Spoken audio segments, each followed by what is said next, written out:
Hi అండి, అందరికీ happy Sunday. ఈ సండే మా ఇంట్లో స్పెషల్ వచ్చేసి వేడివేడిగా రసం, అలానే కాలీఫ్లవర్. ఏంటి సండే స్పెషల్ అని కాలీఫ్లవర్ చూపిస్తున్నాను అనుకుంటున్నారా? ఇదైతే మా తమ్ముడికి, వాడు నాన్ వెజ్ తిండంట.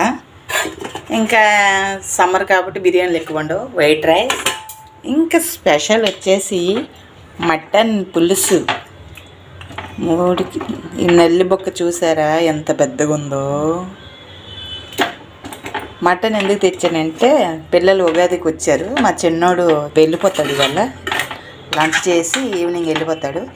ఇంకా మటన్ తేమంటే మటన్ తెచ్చాను. ఇప్పుడే వంట అయ్యింది, ఇంకా తినడం ఉంది. స్మెల్ అయితే అదిరిపోతుంది, సూపర్ టేస్ట్. నల్లి బొక్క చూసాను ఎంత పెద్దగా ఉందో. మీ ఇంట్లో స్పెషల్ ఏంటో కామెంట్ చేసేయండి. Bye friends.